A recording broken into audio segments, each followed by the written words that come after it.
policore, policisë së shtetit, po ashtu edhe policisë e Kosovës, e cila së bashku me homologët shqiptar patrullojnë në Shëngjin, ku ne dhe ndodhemi këtu, pikërisht për të garantuar një sezon sa më të qetë dhe të sigurt për të gjithë qytetarët që vizitojnë Shëngjinin gjatë sezonit turistik,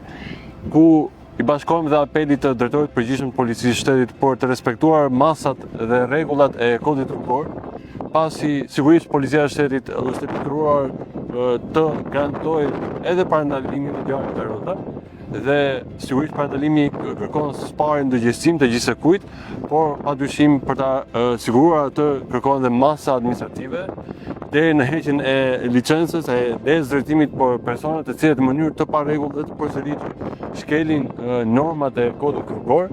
dhe për të duke rrezikuar kështu jo vetëm veten e tyre, personat që udhëtojnë bashkë me ta, por edhe personat e tjerë të cilët qëllon që fati t'i sjellë pranë një rrugë me ta. Kemi riçikuar në fakt dhe kushtëzimin e përbashkët, së bashku me kolegen e Ministrisë së Shëndetësisë dhe Mbikëqyrjes Sociale dhe kolegun e Ministrisë së Mjedisit, ku me hyrje në fuqi, normat e reja për zhurmat janë të detyrueshme si për subjektet private, pra në kryesisht lokale, bare, miqbare e tjerë. Dhe nga ana tjetër kjo është e detyrueshme edhe për policinë e shtetit, e cila duhet të garantojë përmes pajisjeve për matjen e zhurmave që ky udhëzim zbatohet nga gjithë secili prej subjekteve. Le ta bëjmë që edhe ky viti 2026 të jetë viti më i suksesshëm i sezonit turistik në Shqipëri, ku Shqipëria edhe një herë të jetë një vend tërheqës, por mbi gjitha ku çdo turist që viziton Shqipërinë të ndahet vetëm me kujtimet të bukura për sezonin që la pas. Nderuar ministër, të nderuar kolegë Kosovës, të nderuar kolegë, jemi sot në Shëngjin në kuadër të promovimit të masave për sezonin turistik që ka marrë policia e shtetit të gjithë votën, por aq më tepër edhe në zonën e plazhit të Shëngjinit dhe të gjithë atraksioneve që ka qarku Lezhë. Falenderoj punonjësit e policisë Kosovës që i bashkangjiten policisë shqiptare për ndihmën në veprimet e tyre policove gjatë aktivitetit tonë. Është kënaqësi që t'i falenderoj ata dhe gjithë punonjësit e tjerë që me përkushtim, me sakrificë, me angazhim shërbejnë në këtë qark. Gjithë punonjësit e policisë u bëjnë me ofte zgjatura dhe unë e kuptoj lodhjen, vështirësinë që ata hasin ditës dhe në angazhimin e tyre. Siguroj çdo qytetar, pushuesve të Kosovës, por edhe pushuesit në gjithë Shqipërinë, që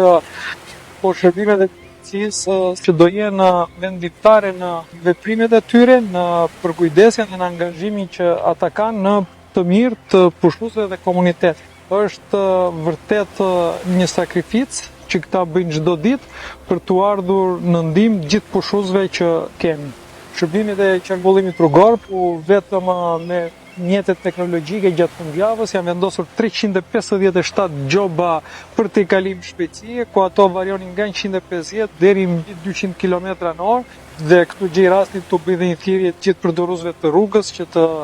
respektojnë rregullat e qarkullimit rrugor, pasi këto shkelje të mëdha të shpejtësisë bëjnë që edhe të kemi raste aksidente shpatale. Prandaj shërbimet e qarkullimit rrugor edhe në këtë aks do jenë përveç se prezent me mjetet inteligjente dhe me mjetet që ne përdorim, por do jenë efektive edhe në pikat kryesore në të cilat ka fluks të shtuar qarkullimit